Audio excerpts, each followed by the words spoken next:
Hello and welcome to Unit 5 in English 101.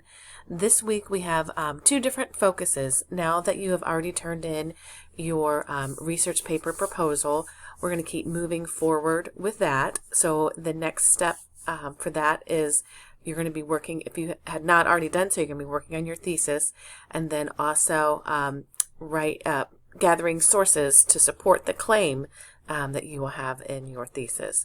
And the second focus for this week is persuasive writing. That'll be the essay that you will be writing this week to turn in on Sunday.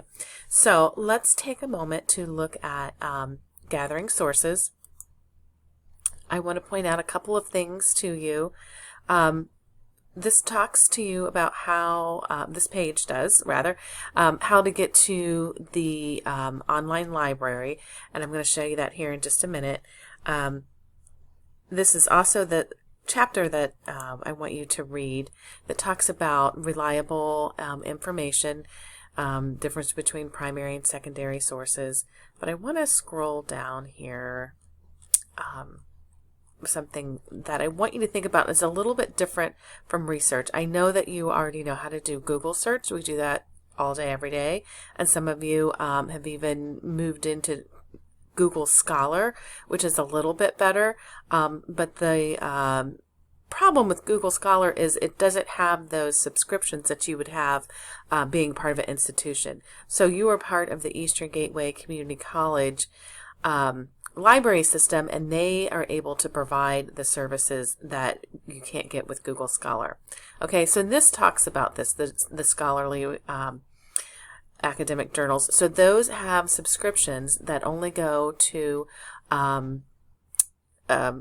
like colleges and other institutions. Okay, so that's one thing that I want you to read about, because that's the difference. A Google search or even Google Scholar is going to be available to everybody, but if you are going into the medical field or the business field or criminal justice, all of those have their own scholarly journal, and that's where there'll be peer-reviewed articles, and that means that they're not just written on opinion or just for the heck of it. You know, there's been a purpose, and it's been reviewed by other experts in that field. So I just want you to keep that in mind. So let's step back here. So how do I get to the Ohio Library? There's two different things. Eastern Gateway Community College is part of Ohio Link, and that just provides additional resources for you. So if you just go over here to the little question mark to help, it takes you to the library services. And then you are, if you need help, if you haven't done it before, I want you to click on this introduction to the library. If you need information about password and username, it's all right here.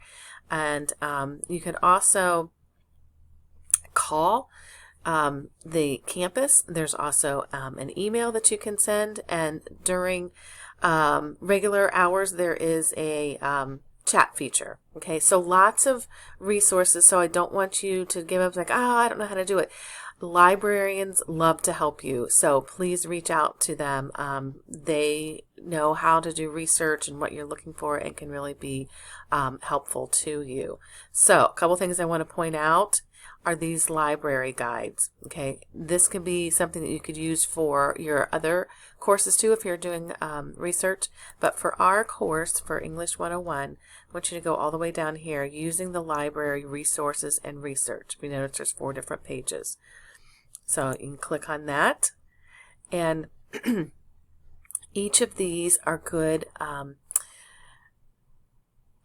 resources for you as you're trying to find resources for your research. Okay, evaluating information, we're going to be talking about that this week and then next week in the discussion board. So it gives you just all kinds of information, okay, and what you need to do by finding some good sources. Okay, there's a general writing guide. This takes you to some of the writing styles. Of course, in this class we use MLA.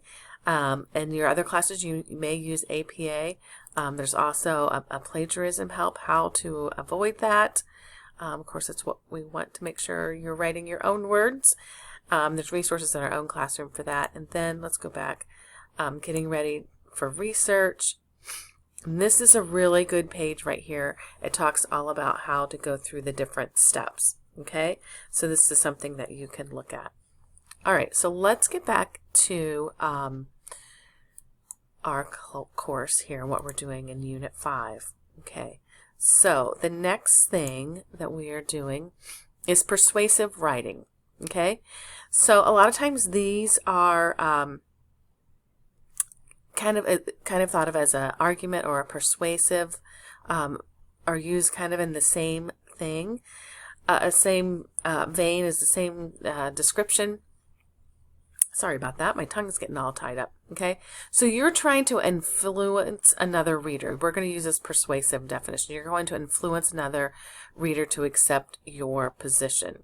Okay, so they give the example here. Many states have laws requiring drivers and passengers to wear seatbelts. You could take the position that you shouldn't be allowed to wear seatbelts. You should be able to decide your own safety. Okay, so that would, you would have to go through trying to persuade somebody of that. Or it could be, or if you know somebody that doesn't want to wear a seatbelt. Okay, so that would be something that you could persuade somebody that thinks the opposite of you. Okay, and this is a good chapter on organizing your essay. I really want to stress that. This outline right here really gives you a good way to organize it. Because a lot of times when you're trying to persuade somebody to do something, you get kind of caught up in the details and not sure where to head next. But this, if you can just take a piece of paper and write down these 5 things once you have your topic, and then make sure that you're having each of these, and that will really give you an organized essay. Okay?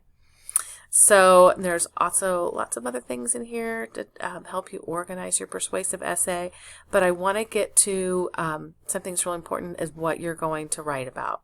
Okay, I have been doing this for over 25 years. I know it looks like I must have started teaching when I was 5. Sadly, that's not the case. But I have come up with this list of off-limits topics. And this is the same list that you saw for the research paper. And the reason is it isn't my own personal feeling about any of these things. What happens is they're really not good papers. And I want you to write a really good paper. These issues are in the news or have been in the news. And we tend to kind of pick a side and don't want to look at the other side. So it just really isn't anything that's fresh or interesting, okay? Because it's the same thing. We could, for abortion, against abortion. There's nothing that has really changed since that has been in the forefront, okay? And a lot of these are the same way, okay? So I want you to kind of stay away from it and pick something interesting. Okay, it could be something very small. It doesn't even have to be controversial. Persuading that all students in the 8th grade should have a cell phone, or persuading that students should not have a cell phone. So it could be something very simple. Okay, and I've also put in here all about the COVID stuff. I didn't have that on there because I know some of you may say, well, that's kind of new and that's interesting. It is interesting until you read about 20 papers about it, and there just isn't, we're kind of emotionally involved in it, is the problem that I've saw with some of the other papers written about it. And there really isn't enough information out because we're still kind of in the middle of it. Okay, so that's why I kind of added that this time, because it's very difficult to read 15 different papers about COVID, and believe me, I'm right in the middle of living with the pandemic with you. So, all right, so please stay away from those for both the persuasive essay and the research essay. So that is the persuasive essay. Next steps for research, just a reminder, it's due on December 13th.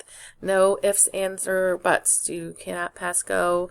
You will go directly to jail. No, you will not, but you will not get a grade for this paper. So we have plenty of time to get prepared for that. So, and that is the end of the quarter, or the term rather, so I can't push that date back any further. Then I can't turn your grades in on time, and then I get in trouble. So, all right, just a quick word about academic dishonesty. There's lots of research in there. I showed you in the library to find out about plagiarism. Bottom line, if it's not your words, you have to cite it. Okay, and there's lots of other information about that. If you're unsure, I'd be glad to help you. Plus, there's resources in our classroom. So, these two assignments this week, Unit 5 discussion and then the persuasive essay. All right, have a great week. See you in class.